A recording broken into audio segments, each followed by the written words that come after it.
할렐루야. 예수 그리스도 이름으로 하나님 말씀 함께 나누는 시간 돌아가겠습니다. 오늘은 성경개론 신약입니다. 신약 드디어 들어갔네요. 마태복음이 되겠습니다. 마태복음의 제목은 헬라어 원전의 제목이 카타마타이온 이렇게 기록이 되어 있는데 이것은 마태에 의한 이런 뜻이라고 그래요. 그래서 우리 한글 성경에서 영어 성경의 제목과 조합을 해서 마태 복음서 이렇게 마태복음이라고 명명이 됐습니다. 이제 마태복음에 대해서 다루기 전에 좀 이런 점을 우리가 한번 짚어볼 필요가 있는 것 같아요. 우리 성도님들 성경 통독하시면서 그런 궁금증을 가져보신 적이 있는지 모르겠습니다. 왜 읽다 보면은 다 비슷한 내용인 것 같은데 왜 마태, 마가, 누가, 요한 이렇게 네 개의 복음서가 있어야만 되지? 이런 생각 해보신 적 있습니까? 읽다 보면 이거 어디서 또 읽은 건데 앞에서 읽었는데 뭐 이런 생각이 드시죠. 사실 이제 역사 속에서 이 네 개의 복음서를 한데 합하려고 하는 그런 시도도 있었습니다. 발견이 된 건 아니고요. 어떤 문서에 보면 이것을 하나로 조합한 그런 복음서, 네 개의 복음서를 하나로 합하려고 했던 그런 복음서에 대해서 언급이 되어 있기는 하거든요. 그러나 실제로 발견이 되지는 않았다. 이렇게 역사 속에서 이것을 통합하려고 하는 그런 노력도 있었고 그랬는데 결국에는 우리가 보고 있는 이 성경 안에는 네 개의 복음서가 있단 말이에요. 그죠? 왜 그래야만 되나? 이런 거 한번 의문 품어보신 적이 있는지 모르겠습니다. 근데 우리 성도님들이 정말 자세하게 읽어보시면 이 네 개의 복음서가 다 내용이 조금씩 차이가 있다는 것을 발견하실 거예요.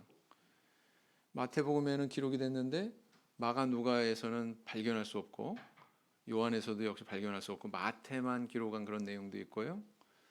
또 마태 누가복음 안에서는 기록이 있는데 마가복음 안에서는 또 없는 그런 기록도 있고요. 요한복음에도 역시 발견할 수 없고 뭐 이런 차이점들이 아마 발견이 되실 겁니다. 발견하셨나요? 네. 일부 아마 발견한 것들이 아마 좀 있을 거예요. 그래서 우리는 이걸 이렇게 이해할 수가 있습니다. 어느 누구건 예수님을 완전하게 그렇게 묘사해낼 수가 없어요. 자기의 관점, 자기가 가지고 있는 안경, 사람마다 다 안경 가지고 있죠? 저는 안경 없는데요. 그런 안경 말고요. 어떤 사물을 보는 어떤 관점이 다 있거든요. 그런 관점이 다 다르다는 뜻입니다. 마태, 마가, 누가, 요한 다 달라요. 근데 이런 다른 관점들이 모아져 가지고 예수님의 모습을 온전하게 그려내고 있거든요. 마치 동서남북 다른 방향에서 네 개의 방향에서 예수님을 보고서 어떤 사람은 예수님의 앞모습을, 어떤 사람은 왼쪽 모습을, 오른쪽 모습을, 또 다른 사람은 뒷모습을 이렇게 묘사하는 것처럼 네 개의 복음서가 그렇게 서로 보완을 하면서 온전한 예수님의 모습을 그려내고 있다. 이렇게 이해하시면 됩니다. 아시겠죠? 네. 이게 가장 쉽게 설명하는 왜 네 개 복음서가 있어야 되냐라는 질문에 대한 대답이 될 겁니다. 됐으면 좋겠습니다. 자, 저자는 마태고요. 그래서 이제 마태복음이라고 이렇게 그 이름이 붙여졌는데 기록 연대는 다른 문서에 있는 그리고 그 문서가 기록이 된 연대 추정도 가능하거든요. 그래서 이렇게 저렇게 살펴보니까 한 AD 60년에서 70년 사이 이렇게 추정이 됩니다. AD 60년에서 70년 사이인데 70년에는 굉장히 굵직한 역사적인 사건이 있었죠. AD 70년에 역사적인 굵직한 사건이 뭡니까? 그것은 바로 예루살렘 성이 함락된, 성전이 회파된 그런 사건이 있었죠. 그래서 그런 것들이 이제 이 복음서 안에 반영이 됐냐 안 됐냐 이런 것들이 연대 추정하는데도 상당히 고려 요소가 되고 있습니다. 아무튼 그렇다. 그러면은 예수님 승천하신 지 몇 년 정도 지났어요? 한 30년 지난 이후에 이게 기록이 됐다 이렇게 볼 수가 있죠. 기록 장소는 팔레스틴, 다른 말로 가나안 땅 또는 수리아 안디옥으로 추정이 됩니다. 지금 시리아라고 하는 곳에 있는 안티오쿠스. 그래서 이제 이 마태복음의 배경은요, 사실은 이제 우리가 개론하는 가장 중요한 목적은 이 배경을 잘 충분히 이해하는 데 있는 거죠. 그래서 살펴보면, 자 한번 생각해 보세요. 이제 예수님께서 승천하시고 한 30년쯤 지난 다음에 사도들도 상당히 나이를 먹었고 이제 할아버지가 다 됐겠죠. 그리고 또 이런저런 우여곡절을 통해서 또 순교하는 그런 분들도 나오고 하나 둘씩 사라져 버리고 말았습니다. 그러다 보니까 이제 생생하게 예수님에 대한 그런 목격담을 또 예수님의 가르침을 사도들로부터 직계 제자로부터 들을 수 있는 기회가 적어진 거죠. 그래서 교회는 고민을 하게 되고 이거 문서로 남겨야 되겠다. 그래서 문서로 이제 점점 남기게 된 겁니다.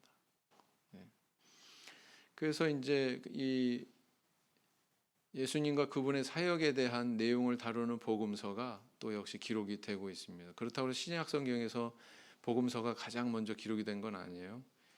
신약 성경에서 가장 먼저 기록이 된 것은 바울 서신이라고 볼 수가 있습니다. 그래서 이제 이렇게 복음서가 기록이 되는데 마태복음이 복음서 중에서 가장 먼저 기록된 것이냐? 그건 아닙니다. 그건 아니에요. 복음서 중에서 뭐가 가장 먼저 기록된 것으로 추정이 되냐면 사실은 마가복음이 가장 먼저 기록이 된 것으로 추정이 됩니다. 그럼에도 불구하고 신약 성경의 가장 첫 권은 마태복음이 자리하고 있죠? 그죠? 왜 그러냐면은 이 성경도 사실은 그 믿음의 사람들이 이렇게 편집을 한 거거든요. 순서도 이렇게 정하고 편집을 한 건데 믿음의 공동체 안에서 왜 마태복음이 제일 그 신약의 처음에 수록이 되도록 결정이 된 것 같냐면 구약과 신약을 가장 잘 연결해주고 있는 책으로 여겨지기 때문에 그렇습니다. 구약은 뭐예요? 유대인들의 경전이잖아요. 그 구약의 경전의 내용을 어떻게 보면 신약에서 가장 잘 연결하고 있는 책이 마태복음이다. 왜 그럴까요? 엄청나게 많은 구약의 그 성구들을 인용하고 있어요. 마태복음에서. 그래서 히브리서와 더불어 가장 구약의 냄새가 나는 신약책. 이게 이제 마태복음 이렇게 이야기합니다. 자, 그럼 왜 이렇게 구약 성경을 많이 인용하고 있을까요? 이방인들은 구약 성경 알아요, 몰라요? 유대인들은 구약 성경을 알아요. 그러나 이방인들은 구약 성경을 몰라요. 초대교회 때에는 유대인이면서 기독교로 개종한 사람들도 있었고 이방인이면서 나중에 기독교 신앙을 받아들인 신도들도 있었습니다. 두 종류의 신도들이 있었어요. 크게. 근데 이 마태복음은 아마도 유대인 출신의 기독교 성도들에게 기록이 된 책인 걸로 추정이 됩니다. 왜 그럴까요? 방금 말씀드린 대로 구약 성경 구절을 아주 많이 인용하고 있거든요. 그건 뭘 의미하냐면은 구약 성경을 아는 사람들을 겨냥해서 썼다는 거죠. 다시 말하면 이 마태복음의 수신자가 유대인이다라는 것을 의미한다는 것입니다. 그래서 유대인들의 그런 문화가 종교 문화가 녹아져 있는 그런 표현도 막 나와요. 뭐 시장에서 뭐 이렇게 기도하고 그런 거. 시장에서 기도하는 거 유대인 아닌데 어떻게 알아요? 이방인이. 그다음 차는 경문을 넓게 하고 뭐 이런 표현. 그 마태복음에 있거든요. 차는 경문은 전에 이제 사진으로 보여드렸는데 요 미간에도 이렇게 차고 팔목에도 이렇게 감아서 차고 그런 경문이 있었죠. 그건 유대인들의 종교 문화거든요. 이방인들은 잘 모르는. 그러니까 이런 표현들이 나온다는 것은 마태가 이 마태복음을 기록했을 때 이거 누구를 겨냥해서 누구한테 읽게 하기 위해서 기록한 거냐? 유대교 출신의 기독교인들을 겨냥해서 이 복음서를 기록했다. 이렇게 볼 수가 있는 겁니다. 그러면 이제 여러분들은 그것도 좀 이해를 하셔야 돼요. 뭘 이해하셔야 되냐면, 마가복음이나 누가복음은 유대교 출신이 아닌 기독교 성도들, 뭐 이방인이나 다른 지역의 그런 성도들을 겨냥해서 써졌겠구나, 이렇게 이제 추정할 수 있겠죠. 네, 그렇게까지 또 생각하시면 된다. 그래서 이 마태복음의 수신자, 다시 말하면 유대교 출신의 기독교인들이 의문이 있었던 거예요. 예수가 정말 구약에 예언된 그 메시아인가, 그리스도인가? 그렇게 고민하는 가운데 있었던 것으로 그렇게 추정이 됩니다. 이런 추정은 내용 안에서 투영이 되는 거죠. 복음서 안의 내용을 통해서 이제 반추해 볼 수 있는 건데, 그래서 이제 여러분들 종교를 바꾼다는 건 굉장히 엄청나게 어려운 일이고요. 또 종교를 바꿨다고 할지라도 과거에 자기가 가지고 있던 그런 사고의 습관, 그 종교에 대한 어떤 그런 습관들이 있을 거 아니에요? 그런 것들을 벗어나기가 참 힘들어요. 예. 안식교회에서 우리 교회로 이제 개종해 온 우리 자매님이 한 분 계신데, 그 안식교회에서 배운 거 탈피하기가 힘들어요. 그렇거든요. 근데 그런 것들을 이제 잘 추스리고 가르치기 위해서 어떻게 보면 또 이 마태복음 기록이 됐다, 이렇게 볼 수가 있습니다. 유대교가 가르쳤던 그릇된 교훈, 이런 것들을 지적하고 바로잡고 하려고 하는 목적으로 또 이것이 기록되고 있다. 마태복음이 기록됐다, 이렇게 볼 수가 있습니다. 도대체 유대인들이 예수 지금 보실 영상은 이제 다큐멘터리 그 영화 회복이라고 하는데 나오는 건데요. 유대인들의 어떤 사고가 어떤지, 그들의 보편적인 사람들의 이야기를 한번 들어보도록 하겠습니다. 도대체 유대인들이 예수와 기독교에 대해서 어떻게 생각하는지 거리에서 직접 들어보았습니다. Honest, they all mistake, 100%. If they believe, they all mistake. All the other beliefs for me, they're not true. So and the other one, they knew it's not true. I don't know who wrote it or was the people that wrote it. If you ask me, I'll say he's wrong. But if you ask him, it's Judaism wrong, he'll say he's wrong. How do I think about it? I think they're wrong. I think they have the wrong religion. One of the basic beliefs in Judaism is that there's only God. We don't make people more than what we are. Believing in someone and praying to a person is very much against what we believe. For a Jew, it's not the proper path. The proper path is to connect to Torah. We believe in one God, and that's where we need to be as a people. The cross and the church, and it can be a threat to some of us who have had people encroach on our way of life and try to take some of our children and educate them in a way that goes against our way of life. And that can be a threat. Our grandfathers, they would ready to go they would ready to go to the death, everything, but to stay Jewish. It's very bad thing that in the Jewish land in Israel we have a Christians and missionary, and it's not good. The Testament reflects the thinking and the religious approach of a group that identified themselves as Christians. I find it as an interesting book, but I can't accept its basic religious premises concerning the fact that it is called the New Testament.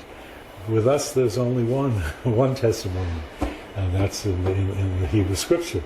He came, and he's not the only one among Jews who claim to be the Messiah. Throughout our history, there have been several. According to the Messiah, according to Jewish religious belief, the Messiah, Mashiach, means anointed one, like the kings of he was going to be descended from King David. Mashiach, anointed like the kings of Israel, and with his coming, he was going to bring peace to the world. He was going to be the ideal ruler, and being the ideal ruler, he would rule the world where peace would reign. So the Jewish expectations in the coming of the Messiah were not fulfilled with the coming of Jesus. It's not only considered by Christians, most Christians, not all, most Christians as the Messiah, but also as the Son of God. Now that's completely foreign to Jewish religious belief, of being the Son of God. We're all the children of God. But you have to differentiate between those two dimensions concerning the belief in Jesus. 종교인의 네. 그래서 예수 그리스도를 유대인들 사고 안에서는 절대로 받아들이지 못하죠. 자, 그런데 예수님 시대에 이렇게 유대교를 믿고 있었던 사람 중에서 맨 처음에 이 신앙이 시작될 때는 다 유대인이었단 말이에요. 사실은. 네. 그게 어려운 일이었다. 이렇게 볼 수가 있습니다. 그래서 이제 마태는 또 이런 유대교의 어떤 잔재가 남아있는 기독교 성도들에게 바른 율법에 대한 해석도 가르칩니다. 그리고 또 예수님의 정체에 대해서 분명히 가르치고 있죠. 그분이 바로 유대인의 임금이다. 이 복음서를 기록한 마태의 직업은 뭐예요? 세리로 그렇게 알려져 있죠. 근데 요즘 이야기하는 그런 세관 공무원 그런 직업적인 인식이 있었던 게 아니라 세리는 창기와 동격인 경멸받는 비천한 그런 직업군에 속했죠. 왜냐하면은 그 유대 나라 입장에서는 매국노 세금 걷어가지고 로마 나라에 상납해서 그 상납한 세금으로 군대를 운영해가지고 자기 자신들을 이제 압제하니까 거기에 대해서 굉장히 불만이 많았고 또 일부의 그런 세금은 자기 주머니에 넣어서 동족들은 고생하는데 혼자서 호의호식 한다 이런 인식 때문에 세리들이 그렇게 사회적으로 환영받지 못했습니다. 그런 출신의 마태가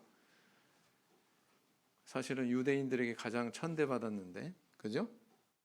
그런 유대인들에게 복음을 전하는 그런 복음서를 기록을 했다라는 것입니다. 그래서 이것은 어떻게 보면 또 원수를 사랑하라고 하는 그런 주님의 가르침에 대한 또 반영이다 이렇게 볼 수가 있겠죠. 네, 그렇습니다. 그래서요 마태복음의 구조는 다음 시간에도 이제 좀 여기에 대해서 구체적으로 나오겠습니다만 이런 견해가 있어요. 마태복음은 5단락으로 되어 있다. 5토막으로 되어 있다. 이런 이제 견해죠. 이걸 주장한 사람이 있는데 그렇게 주장하는 근거가 있습니다. 이 사람은 이제 성경학자니까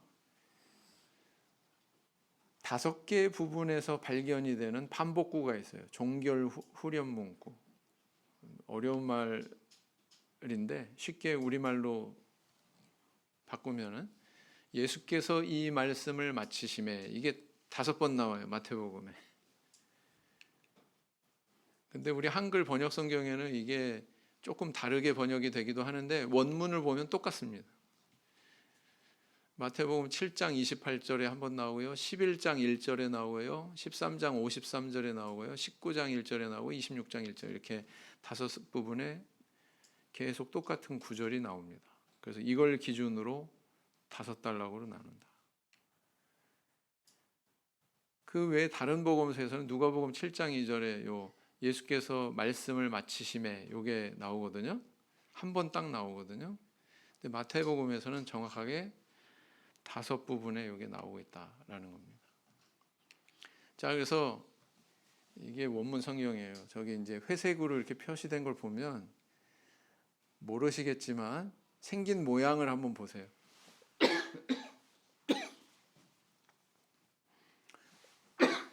저거하고 두 번째 나오는 거하고 어떻게 똑같이 생겼죠? 아, 왜 이러냐. 또 다음 페이지 보면 똑같이 생겼어요. 13장 53절. 19장 또 똑같이 생겼죠. 그다음 26장에도 이렇게 똑같이 생긴 문장이 나온다라는 겁니다. 근데 이렇게 설명하면은 너무 어려워 보이잖아요. 그죠? 그래서 제가 아주 간단하게 다시 설명을 드릴게요. 자, 우리 그 성경책 가지고 계신 것 중에서 모든 성도님들이 그렇지는 않겠지만 다른 색깔로 빨간색으로 예수님이 말씀하신 거 표시되어 있는 그런 성경이 있습니까? 없습니까? 그거 갖고 계신 분 손 들어보세요. 다른 색깔로 표시된 거 갖고 계세요? 네, 그럼 같이 보세요. 없으신 분 같이 옆에 분하고 보세요. 마태복음을 보면 거의 빨간색으로 되어 있는 그런 단락들이 나와요. 그게 어디 나오냐면 5장부터 7장까지 나와요. 펴보시겠습니다. 그 성경을 갖고 계신 분은 한번 펴보세요. 5장에서 7장까지 거의 다 빨간색으로 칠해져 있죠. 맞습니까? 그러니까 5장부터 7장까지는 어떤 내용이냐면은 산상보훈인데 예수님의 장문의 설교가 마치 한 편인 것처럼 다 연결이 되어 있습니다. 근데 누가복음을 보시잖아요. 누가복음을 보면 이 산상보훈에 있는 것들이 여기저기 뿔뿔이 막 흩어져 있어요. 여기저기. 그 마태는 마치 이게 한 편의 설교인 것처럼 다 그걸 모아가지고 5장부터 7장까지 모아놓은 거예요. 아시겠습니까? 자, 그래서 이 부분이 이렇게 빨간색으로 다 칠해져 있습니다. 그 다음에는 10장으로 한번 가보세요. 10장으로. 10장으로 가보시면 어떻게 되어 있어요? 거기도 10장이 거의 뭐 11장 끝까지 거의 어때요?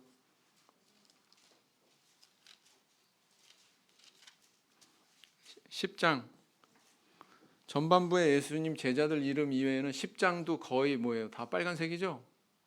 11장은 중간에 뭐 듬성듬성한데 10장은 거의 예수님이 제자들 가르치는 내용, 제자도에 대한 내용을 기록을 하고 있습니다. 맞죠? 네. 그 다음에 또 어디에 또 나오냐면 13장을 가보세요. 13장. 13장도 어때요? 13장도 거의 예수님 말씀으로 다 빨간색으로 돼 있을 겁니다. 13장은 어떤 내용이냐면은 천국의 7 비유. 역시 예수님의 어떤 가르침의 내용이죠. 그죠? 네. 그 다음에 또 어디에 있냐면은 18장으로 가보세요. 18장.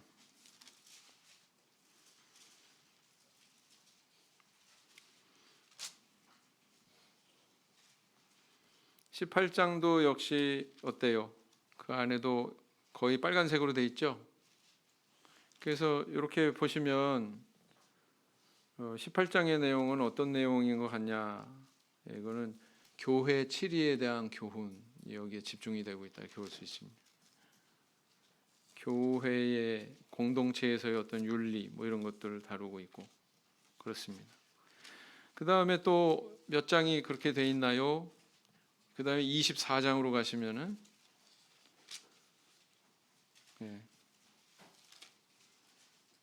25장에 걸쳐서 굉장히 길게 또 예수님의 그런 말씀의 내용이 쭉 나오죠. 그죠? 그래서 살펴보면 다른 복음서에는 여기저기 뿔뿔이 흩어져 있는 그런 내용들을 마태는 한데 모아가지고 5장부터 7장, 그 다음 10장, 11장, 그 다음에 또 13장, 그 다음에 18장, 그 다음에 24장 이렇게 모아놨어요. 그리고 그게 다 주제가 있어요. 그 모아놓은 내용들이. 24장은 뭐겠어요? 24장, 25장은 뭐겠어요? 종말, 말세. 맞죠?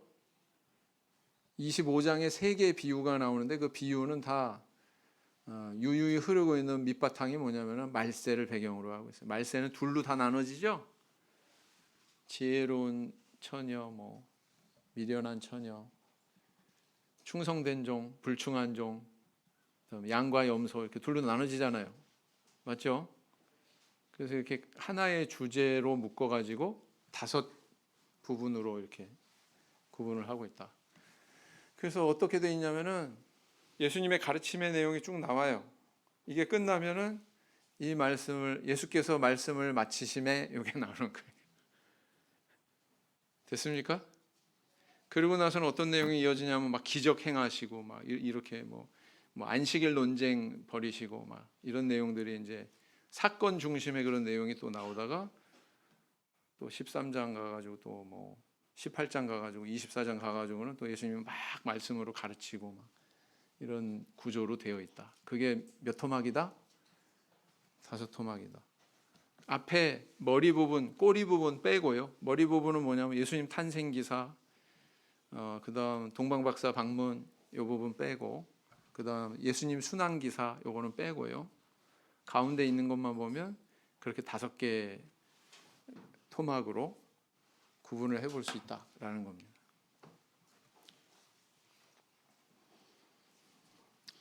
그래서 마태복음은 뭘로 시작하고 있냐면은 족보 이야기로 시작하고 있습니다.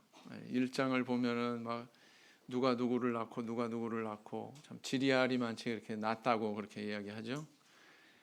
근데 이 저자들의 의도가 있어요. 마태는 마태의 의도가 있고 마가는 마가의 의도가 있고 누가는 누가의 의도가 있습니다. 그래서 그런 저자의 의도가 녹아나는 서술이 발견이 됩니다. 족보에도 역시 그런 게 있어요. 어떤 부분이 발견이 되냐면, 자, 아브라함이 이삭을 낳고 이삭이 야곱을 낳고 야곱은 유다와 그의 형제를 낳고, 여기까지는 그냥 남자들만 쭉 나오잖아요. 근데 3절부터 유다는 베레스와 세라를 낳고 그래도 되는데 다말에게서 이게 들어가요. 다말은 여자죠. 맞습니까? 본래 유대인들 족보에는 여자 이름 안 들어가요. 근데 여기는 들어가고 있어요. 5절에 보면 살몬은 보아스를 낳고 그래도 되는데 누구한테서? 라합에게서 이렇게. 그다음 보아스는 또 룻에게서 이렇게 이름이 들어가고 있고요. 6절에는 이새는 다윗 왕을 낳으니라. 다윗은 솔로몬을 낳고 그래도 되는데 뭐라고요? 우리아의 아내에게서. 우리아의 아내 이름 없어요? 이름이 뭐예요? 밧세바. 근데 밧세바에게서 솔로몬을 낳고 그러지 않고 우리아의 아내 이렇게 하고 있단 말이에요. 무슨 의도가 있을까요? 1차적으로 남의 아내란 뜻이죠? 그죠? 여기에는 분명히 어떤 그 마태의 의도가 있어요. 의도가 없으면 이런 식으로 서술 안 해요. 그냥 누구가 누구를 낳고 남자 이름만 동원해서 그렇지. 누구에게서 이거 들어갈 일이 없거든요. 의도가 있어요, 없어요? 네, 있어요. 그래서 성경을 볼 때 이거 하나님의 말씀 이렇게만 생각하고서 접근하면 인간 저자의 이런 저술의 의도는 눈에 안 띕니다. 그래서 마치 안경에 렌즈가 2개가 있어야 사물이 제대로 보이는 것처럼 이건 하나님의 저술인가 동시에 마태의 저술이다. 2가지를 다 구비해서 성경을 봐야 이제 제대로 보이는 거죠. 그래서 이런 의도가 녹아져 있다. 자, 마태는 예수님이 바로 그 유대인들이 기대했던 그 메시아, 다윗의 자손, 왕으로서 오시는 분이다라는 것을 증거하려고 했다고 그랬죠. 근데 2장을 한번 보세요. 2장을 보시면 헤롯 왕 때 예수께서 유다 베들레헴에서 나서 나심에 동방으로부터 박사들이 예루살렘에 이르러 말하되 뭐라고 그랬어요? 2절에 유대인의 왕으로 나신 이가 어디 계시뇨? 그랬죠? 새로 태어난 이 아기에 대해서 뭐라고 표현하냐면은 뭐 선지자라고 표현하지도 않았어요. 그죠? 뭐라고 그러냐면 유대인의 왕 이렇게 표현하고 있습니다.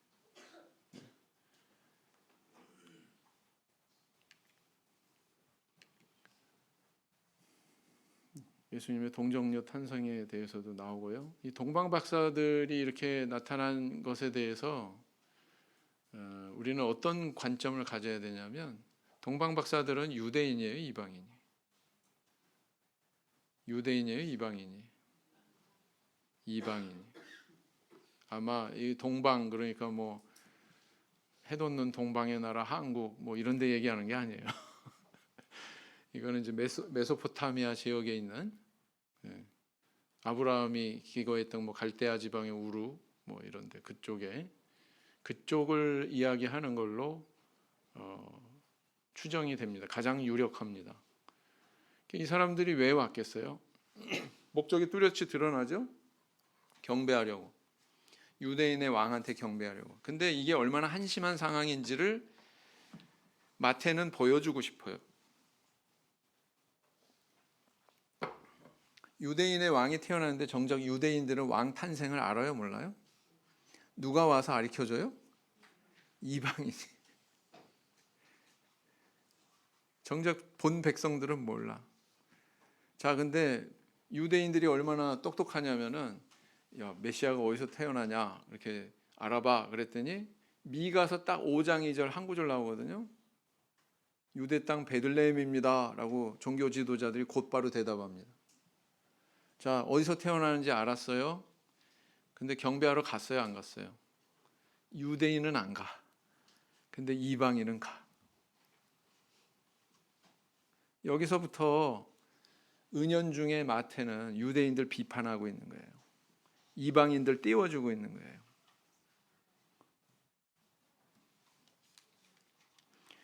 그래서 마태는 유대인들의 그런 그 불신앙, 유대인들의 그런 삐뚤어진 종교관 이런 것들을 굉장히 신랄하게 이렇게 비판을 합니다. 이 안에서 마태복음 안에서 복음서에 가끔 읽다 보면은 이제 울며 이를 갈미 있으리라 이런 표현 발견하신 적 있습니까? 없습니까?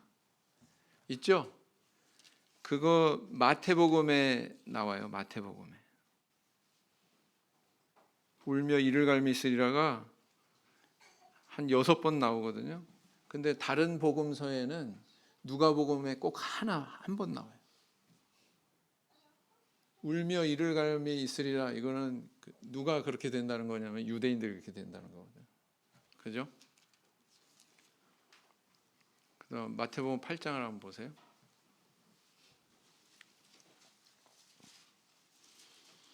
마태복음 8장 5절에 보면 예수께서 가버나움에 들어가시니 한 백부장이 나와 간구하여 가로되 주여 내 하인이 중풍병으로 집에 누워 몹시 괴로워하나이다.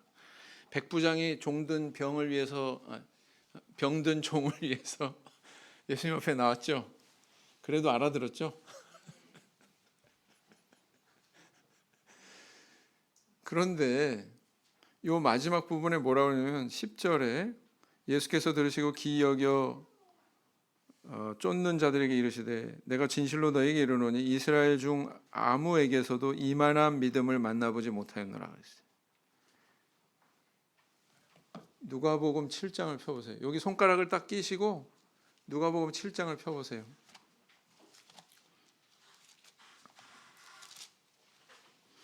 누가복음 7장을 보시면 9절에 예수께서 들으시고 저를 기이 여기 돌이키사 쫓는 무리에게 이르시되 내가 너에게 이르노니 이스라엘 중에서도 이만한 믿음을 만나보지 못하였노라 하시더라. 똑같습니다. 똑같죠? 그런데 여기서 끝났어요. 누가복음은. 근데 마태는 뭐라고 그래요? 마태는 더 뭐가 추가됐어. 다시 이제 돌아가셔서 이만한 믿음을 만나보지 못하였노라. 11절 또 너희에게 이르노니 예수님이 더 자세하게 말씀하신 부분을 마태는 여기다가 부연하고 있습니다. 동서로부터 많은 사람이 이르러 아브라함과 이삭과 야곱과 함께 천국에 앉으려니와 나라의 본 자손들은 이거 누구 얘기하는 거예요? 유대인들. 본 자손들은 바깥 어두운 데 쫓겨나 거기서 울며 이를 갈미 있으리라. 이렇게 돼 있단 말이에요.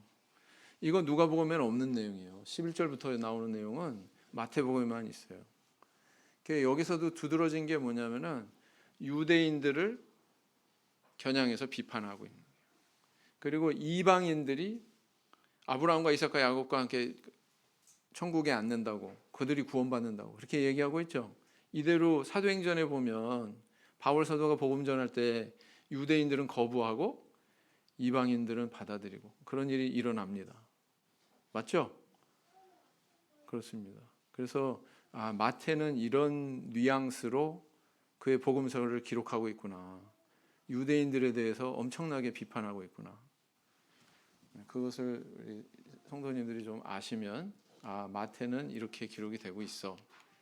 좀 감이 오실 것 같아요. 자, 이 동방 박사들 이야기는 다른 복음서에는 없습니다. 그래서 제가 저기다 영문으로 끝에 괄호치고 M 이렇게 써놨는데 마태복음에만 기록이 되어 있는 거다. 이렇게 표기된 거는 앞으로 그렇게 이해하시면 돼요. 네. 또 애굽으로 이주한 그 내용도 마태복음에만 기록이 되어 있습니다. 네.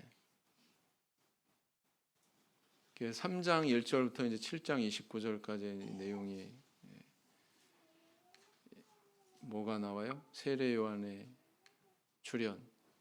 그다음 마태복음에만 또 기록이 된 게 뭐냐면은 예수님과 세례 요한 사이에 짧은 그런 대화의 내용이 예수님 세례 받으실 때에 이루어졌던 두 사람 사이의 짧은 대화의 내용이 마태복음에만 기록이 되어 있습니다. 내가 당신한테 세례 받았는데 당신 나한테 오십니까? 이제 허락하라. 우리가 이와 같이 모든 의를 이루는 것이 합당하니라. 이렇게 예수님께서 말씀하신 것을 마태만 기록을 하고 있다. 모든 의가 무슨 뜻이냐? 그게 굉장히 중요한 관건이죠. 또 시험 받으신 예수님에 대한 내용. 사실 마태복음에서 제일 중요한 거는 뭐라고 생각하세요? 이런 것들보다도 산상보훈입니다. 마태복음의 백미는 산상보훈입니다. 이 안에도 유대교에 대한 그런 어떤 그릇된 교훈을 바로잡으려고 하는 마태의 어떤 그런 표현들이 녹아져 있죠. 예수님이 율법을 폐하러 온 것이 아니다. 완성하러 왔다. 이렇게 말씀하신 것에 대해서도 다른 복음서 저자들은 그런 표현 없잖아요. 그죠? 예수님은 이런 표현을 하시면서 이건 거꾸로 얘기하면 예수님이 이런 오해 받았다는 거예요. 그렇지 않습니까? 그 다음 유대인들이 흐려놨던 율법에 대한 이해를 예수님이 바로잡습니다. 살인에 대해서, 간음에 대해서, 도적질에 대해서, 이웃사랑에 대해서. 너희들 과거에는 이렇게 알았지만 나는 너희에게 이르노니. 그러면서 새롭게 정의해 주시죠. 율법을 새롭게 가르치시고. 그 다음 이때 당시에 그 신앙의 문화가 얼마나 타락했는지를 반영하는 게 6장에 나오죠. 왜냐하면 참다운 구제, 참다운 기도, 참다운 금식에 대해서 교훈하고 있는데 사람들이 참 하나님께 드려져야 되는 것을 사람을 의식하고 했구나라는 것을 공통적으로 보여주지 않습니까? 그때 시대가 이렇게 흐려져 있었다라는 거죠. 그 다음에 이제 물질관에 대해서도 교육하고 있고요. 마지막에서 방점을 찍는 교훈은 먼저 그의 나라와 그의 의를 구하라. 그 다음에 이제 이렇게 어떤 신앙에 대한 관념을 제대로 잡고 실천에 대한 내용으로 가서 마지막에 가서는 7장에 가서는 어떻게 해요? 거짓 선지자를 삼가해라. 그 다음 실천해라. 행하면 행하지 아니하면 이렇게 대조시키면서 얘기하잖아요. 그죠? 그래서 이 산상보훈의 구조만 봐도 우리가 신앙을 이렇게 신앙생활을 할 때에 하나님 말씀에 대한 바른 이해가 먼저 선행이 돼서 기초가 돼야 되고 그 다음에 그 말씀에 의해서 우리가 행하는 데까지 이르러야 이게 올바른 천국 백성의 모습이구나라는 것을 우리한테 증거해주고 있죠. 사실은 이 마태복음에서 제일 중요한 부분은 산상보훈이다 이렇게 볼 수가 있습니다. 자, 이게 바로 예수님께서 이렇게 백성들을 가르쳤던 그 갈릴리 해변에 세워진 한 교회죠. 그 다음 이제 8장부터 10장까지 내용을 보면은요, 재밌는 점이 발견이 돼요. 이 기적이 몇 개가 나오는 줄 아세요? 예수님께서 행하신 기적이 10개가 나와요. 10개.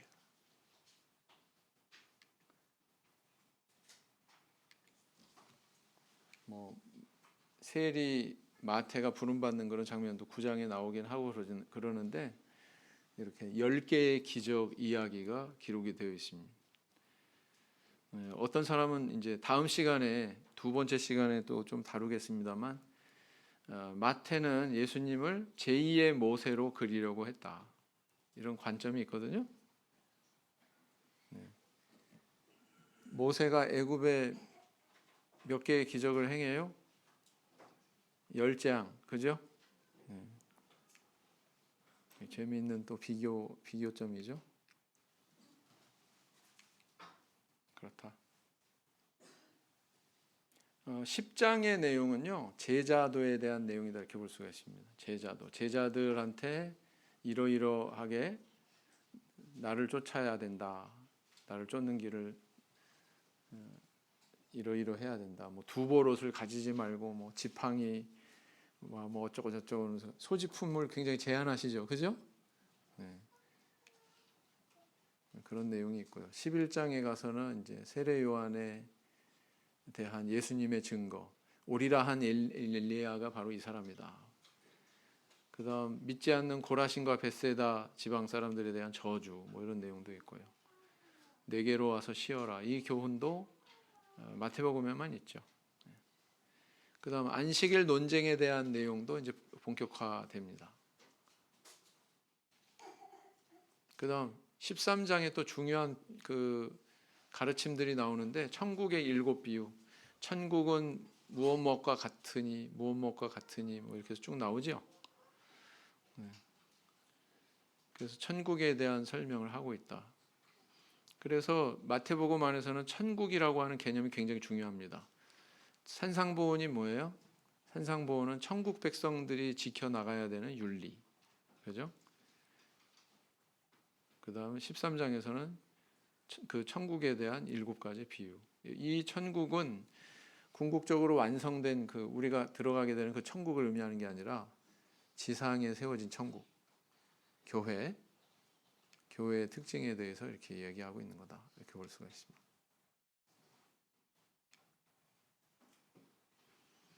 자, 이게 겨자씨인데요. 저거 심으면 오른쪽에 저 나무같이 저렇게 자란대요. 2가지 견해가 있습니다. 저렇게 나무로 자라난다.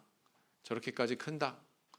이게 겨자다라고 하는 거하고 진짜 우리나라에서의 겨자같이 작은 나물 같은 정도의 작은 크기로 자라나는 그런 또 식물이 있고요. 2가지입니다. 저는 이게 더 맞지 않나. 성경의 기록으로 봐서 그런 생각을 합니다. 자, 이제 점점 이제 예수님이 이제 십자가 지셔야 되는 그런 상황들이 벌어지고 지나가게 되죠. 오병이어 기적은요, 4개 복음서에 다 기록이 되어 있는 기적입니다.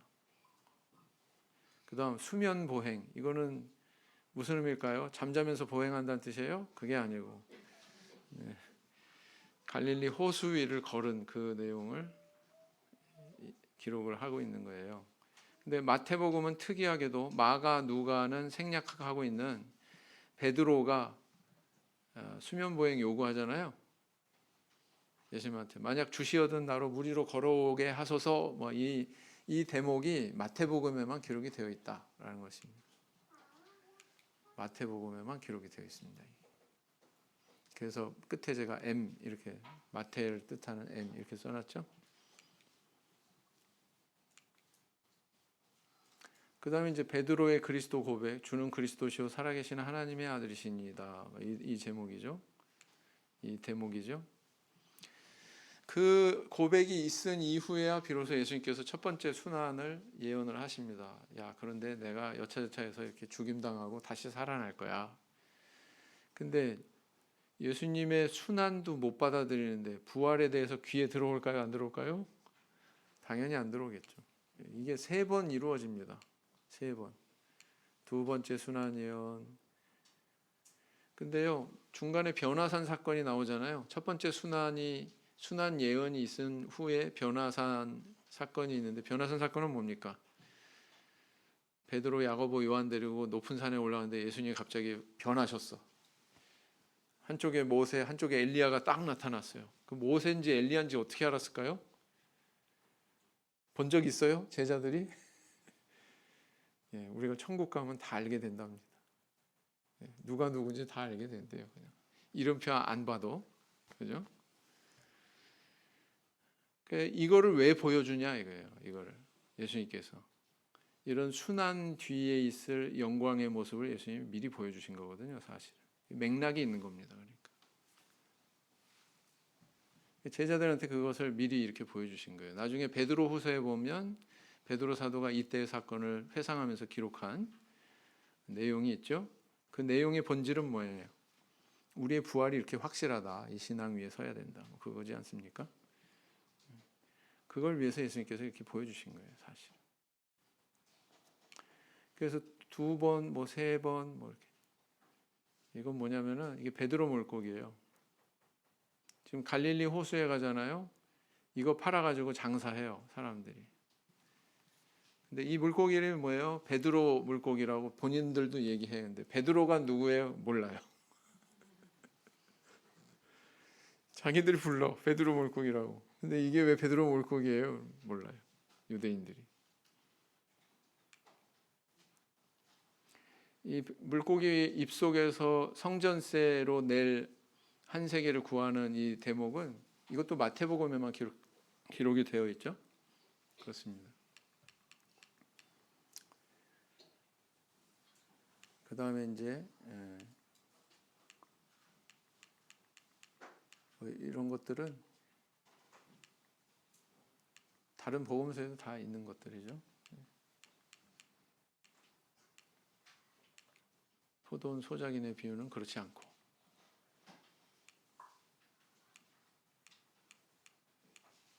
여기서 특이한 것은 뭐냐면은 아까 말씀드린 대로 24장의 종말론, 말세론에 대해서 나오면서 25장에서 세 개의 비유, 종말론을 배경으로 하는 세 개의 비유가 나오고 있고요.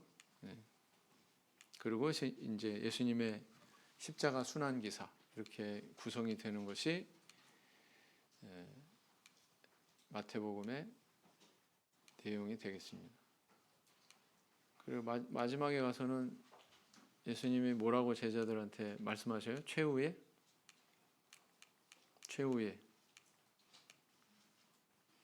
저 구절이죠. 제자를 삼아 세례를 주고 내가 너희에게 분부한 모든 것을 가르쳐 지키게 하라. 그 대목이 나오죠. 그러니까 마태는요, 가르치는 게 굉장히 중요해. 마태복음에서는 이 마태가 그 무게 중심을 두는 것은 뭐냐면은 가르치는 거예요. 가르치는 거.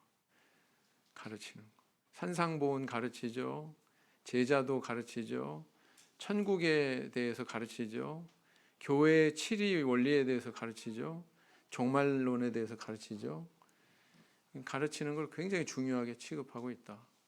왜 그럴까요? 아까도 말씀드린 것처럼 이것은 잘못 가르침 받았던 유대인들을 겨냥해서 기록된 복음서이기 때문에, 그래서 가르치는데 대단히 무게중심을 두고 있다. 여기는 뭐냐면 빌라도 법정이 있던 바로 그 지금은 현재 그 초등학교 마당으로 쓰고 있대요. 저렇게 생겼습니다. 근데 저희들은 못 들어갑니다. 사진은 이렇게 있어요. 저 바닥에는 아직도 로마 군병들이 주사위 놀이하던 그런 낙서한 내용들이 새겨져 있답니다. 자, 그래서 오늘은 여기 마태복음 첫 번째 시간, 다음 시간에 조금 더 구체적으로 나가도록 하겠습니다. 묵상 기도하시겠습니다. 아멘.